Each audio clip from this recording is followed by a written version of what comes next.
പ്രിയപ്പെട്ട കുട്ടികളെ, ഈ ഒരു വീഡിയോയിൽ നമ്മൾ ഡിസ്കസ് ചെയ്യുന്നത് കമ്പ്യൂട്ടറൈസ്ഡ് അക്കൗണ്ടിങ്ങിൻ്റെ +2 കമ്പ്യൂട്ടറൈസ്ഡ് അക്കൗണ്ടിങ്ങിൻ്റെ സെക്കൻഡ് ചാപ്റ്ററിലെ ഇമ്പോർട്ടൻറ്റ് ക്വസ്റ്റ്യൻസ് ആണ്. ഓക്കെ, സെക്കൻഡ് ചാപ്റ്റർ നമ്മൾ ലാബ് മറ്റേ തിയററ്റിക്കലി പഠിക്കുന്നതിനേക്കാൾ കൂടുതലായിട്ട് ലാബിൽ നമ്മൾ വർക്കൗട്ട് ചെയ്തിട്ടുള്ള ഏരിയയാണ് ഈ ഒരു ചാപ്റ്ററിൽ വരുന്നത്. അപ്പോൾ അതുകൊണ്ട് തന്നെ ഈസി ആയിട്ട് സ്കോർ ചെയ്യാൻ പറ്റുന്നൊരു ഭാഗമാണ്. കുറച്ചധികം കാര്യങ്ങൾ ഇതിൽ പഠിക്കുന്നുണ്ടെന്ന് മാത്രം. ഓക്കെ, അപ്പോൾ അതിൽ സ്പ്രെഡ്ഷീറ്റിനെ കുറിച്ചാണ് പറയുന്നത്. സ്പ്രെഡ്ഷീറ്റിൻ്റെ എക്സാമ്പിൾസ് ആണ് ഫസ്റ്റ് പറയുന്നത്. സ്പ്രെഡ്ഷീറ്റിൻ്റെ എക്സാമ്പിൾസ് ആണ് നമ്മളിവിടെ ചെയ്തിട്ടുള്ള ലിബർ ഓഫീസ് കാൽക്ക്, പിന്നെ നമ്മൾ നോർമലി ചെയ്തുകൊണ്ടിരിക്കുന്ന വിൻഡോസിൽ ചെയ്യുന്ന MS ഓഫീസ് എക്സലൊക്കെ. ഓക്കെ, അതിന് എക്സാമ്പിൾ പഠിച്ചു വയ്ക്കുക. സ്പ്രെഡ്ഷീറ്റ് സോഫ്റ്റ്വെയറിന് എക്സാമ്പിൾ പഠിച്ചു വയ്ക്കാം. ദെൻ ലിബർ ഓഫീസാണ് നമുക്ക് ഇവിടെ പഠിക്കാനുള്ളത്. ലിബർ ഓഫീസ് കാൽക്കാണ് പഠിക്കുന്നത്. ലിബർ ഓഫീസ് കാൽക്കിൻ്റെ ഫീച്ചേഴ്സ് നോക്കുക.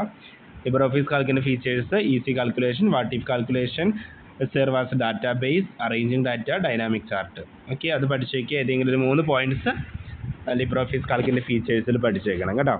പിന്നെ ലിബർ ഓഫീസ് കാൽക്ക് സ്പ്രെഡ്ഷീറ്റിൻ്റെ components: rows, columns, range. Okay, അത് പഠിച്ചു വയ്ക്കാം. പിന്നെ നെയിം റേഞ്ച് പരീക്ഷയ്ക്ക് ചോദിച്ചിട്ടുണ്ട്. എങ്ങനെയാണ് നമ്മളൊരു സെല്ലിൻ്റെ റേഞ്ച് ഓഫ് സെല്ലിന് എന്ത് ചെയ്യുക, പേര് കൊടുക്കുക എന്നുള്ളത് ചോദിച്ചിട്ടുണ്ട്. എങ്ങനെയാണ് ആദ്യം നമ്മൾ ഏത് റേഞ്ച് ഓഫ് സെല്ലാണോ നമ്മൾ പേര് മാറ്റേണ്ടത്, അതെന്ത് ചെയ്യുക, സെലക്ട് ചെയ്യുക, റേഞ്ച് സെലക്ട് ചെയ്യുക. Select the range which is to be named, പേര് മാറ്റേണ്ട ആ സെല്ല് സെലക്ട് ചെയ്യുക, ആ റേഞ്ച് സെലക്ട് ചെയ്യുക. എന്നിട്ട് ഡാറ്റയിൽ പോയിട്ട് ഡിഫൈൻ റേഞ്ച് കൊടുക്കുക. എന്താണോ പേര് കൊടുക്കേണ്ടത് അവ ടൈപ്പ് ചെയ്ത് കൊടുക്കുക, എൻ്റർ അടിക്കുക. ഓക്കെ, നമ്മൾ ചെയ്തിട്ടുള്ളതാണ്, ലാബിൽ ചെയ്തിട്ടുള്ളതാണ്. അപ്പോൾ അത് നോക്കണം കേട്ടോ. പിന്നെ ഒരു തിയറി ക്വസ്റ്റ്യൻ കൂടെ ഇതിൽ പറയുന്നു, അത് 2 എണ്ണം കൂടെ. Types of data. ഒരു സെല്ലിൽ നമുക്ക് ഏതൊക്കെ ടൈപ്പ് ഡാറ്റയാണ് എൻ്റർ ചെയ്യാൻ പറ്റുക? ഒന്നെങ്കിൽ നമ്പേഴ്സ് ആയിട്ട് എൻ്റർ ചെയ്യാൻ പറ്റും, അല്ലെങ്കിൽ ടെക്സ്റ്റ് ആയിട്ട് എൻ്റർ ചെയ്യാൻ പറ്റും. ദെൻ ഫോർമുല ഇക്വേഷൻസ് എൻ്റർ ചെയ്യാൻ പറ്റും. ഓക്കെ, നമ്പറായിട്ട് ന്യൂമറിക്കൽ ഡാറ്റയാണ് എൻ്റർ ചെയ്യണമെങ്കിൽ അതിനെ വാല്യൂ എന്ന് പറയും. ടെക്സ്റ്റ് ആയിട്ടാണ് എൻ്റർ ചെയ്യണമെങ്കിൽ അതിനെ ലേബൽ എന്ന് പറയും. ഇക്വേഷൻസ് ആയിട്ടാണെങ്കിൽ അതിനെ ഫോർമുല എന്ന് പറയും. ഓക്കെ, അത് പഠിച്ചു വെക്കണം കേട്ടോ. ഇത് ചോദിച്ചിട്ടുണ്ട്, ക്വസ്റ്റ്യൻ പേപ്പറിൽ മുന്നേ എവിടെ കണ്ടിട്ടുണ്ടത്. ദെൻ സെൽ റെഫറൻസ് വളരെ ഇമ്പോർട്ടൻ്റ് ആണ്. 3 മാർക്കിൻ്റെ ക്വസ്റ്റ്യൻ ആയിട്ട് ചോദിക്കുന്ന ഒരു ഭാഗമാണ് കേട്ടോ. Cell reference types of cell reference ആണ്: relative cell reference, absolute cell reference, mixed cell reference. Okay, ഇത് വിത്ത് എക്സ്പ്ലനേഷൻ ആണ് പഠിച്ചു വയ്ക്കേണ്ടത്. 3 മാർക്കിൻ്റെ ക്വസ്റ്റ്യൻ ആണ്. വിത്ത് എക്സാമ്പിൾ പഠിച്ചു വയ്ക്കുക. എങ്ങനെയാണ് അതിൻ്റെ സെൽ റെഫറൻസ്, അത് പഠിച്ചു വയ്ക്കണം. ഓക്കെ, അപ്പോൾ ഇത്രയാണ് ഇതിൻ്റെ ബേസിക് ആയിട്ട്, 2ാം ചാപ്റ്ററിലെ ബേസിക് ആയിട്ടുള്ള ഇമ്പോർട്ടൻറ്റ് ക്വസ്റ്റ്യൻസ് എന്ന് പറയുന്നത്. ഇനി ഇതിൻ്റെ താഴേക്ക് വരുമ്പോൾ ലിബർ ഓഫീസ് കാൽക്കിൽ നമ്മൾ ചെയ്യുന്ന ഫങ്ഷൻസ് എന്തൊക്കെയാണെന്നാണ്. അത് 5 ഹെഡ്സ് ആയിട്ടാണ് പറയുന്നത്. അപ്പോൾ അതിൽ 2 എണ്ണം നമുക്ക് ഈ ഒരു വീഡിയോയിൽ പറയാം. ബാക്കിയുള്ളത് എന്ത് ചെയ്യാം, അടുത്ത വീഡിയോയിൽ പറയാം.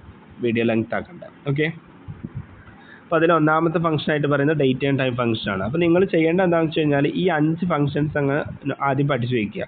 എന്നിട്ട് ഈ 5 ഫംഗ്ഷൻസിൻ്റെയും അണ്ടറിൽ വരുന്ന ഫംഗ്ഷൻസ് ഏതൊക്കെയാണ് അത് പഠിച്ചു വയ്ക്കുക. എന്നിട്ട് അതിൻ്റെ സിൻടാക്സ് പഠിച്ചു വയ്ക്കുക, അതിൻ്റെ യൂസേജ് എന്താണ് അതും പഠിച്ചു വയ്ക്കുക. ഓക്കെ, ഇപ്പോൾ ഇവിടെ 1ാമത്തെ ഫംഗ്ഷനായിട്ട് പറയുന്നത് ഡേറ്റ് ആൻഡ് ടൈം ഫംഗ്ഷനാണ്. ഡേറ്റ് ആൻഡ് ടൈം ഫംഗ്ഷനിൽ വരുന്ന ഫംഗ്ഷൻസ് ആണ് ഏതൊക്കെ? Today, now, day, month, year, date. Okay, അപ്പോൾ അത് ഓരോന്നും എന്തിനാണ് ഈ ഓരോ ഫംഗ്ഷൻസ് ഉപയോഗിക്കുന്നതെന്നും അതിൻ്റെ സിൻടാക്സ് എങ്ങനെയാണെന്നുള്ളതും പഠിച്ചു വയ്ക്കണം. ഓക്കെ, ഞാൻ ഡീറ്റെയിൽ ആയിട്ട് പറയുന്നില്ല, അത് നിങ്ങൾ നോക്കിയിട്ട് പഠിക്കാം. ദെൻ 2ാമത്തെ ഫംഗ്ഷനാണ് സ്റ്റാറ്റിസ്റ്റിക്കൽ ഫംഗ്ഷൻ. സ്റ്റാറ്റിസ്റ്റിക്കൽ ഫംഗ്ഷൻ വളരെ ഇമ്പോർട്ടൻ്റ് ആണ്. എക്സാം പോയിൻ്റ് ഓഫ് വ്യൂവിൽ നമ്മൾ മറ്റ് ഫംഗ്ഷൻസിനെയൊക്കെ അപേക്ഷിച്ച് നോക്കുമ്പോൾ ഒരു സ്റ്റെപ്പ് ഫ്രണ്ടിലേക്ക് ഇമ്പോർട്ടൻ്റ് എന്ന് പറയാൻ പറ്റുന്ന ഒരു ടൈപ്പ് ക്ലാസിഫിക്കേഷനാണ് സ്റ്റാറ്റിസ്റ്റിക്കൽ ഫംഗ്ഷൻസിൽ വരുന്നത് കേട്ടോ. അപ്പോൾ അതിലെന്തൊക്കെയാണ് വരുന്നത്? Count function, count A function, count blank function, count E function. നമ്മുടെ മോഡൽ എക്സാമിന് ഉണ്ടായിരുന്നു, ക്വസ്റ്റ്യൻ ഉണ്ടായിരുന്നു. ഓരോ ഫംഗ്ഷൻ്റെ സിൻടാക്സ് എഴുതാനും അതിൻ്റെ യൂസ് എഴുതാനും ഉണ്ടായിരുന്നു. ഓക്കെ, അവിടെ count A, count blank, count if, ഈ 4 എണ്ണത്തിൻ്റെയും സിൻടാക്സും എന്തും പഠിച്ചു വയ്ക്കണം, യൂസും പഠിച്ചു വയ്ക്കണം.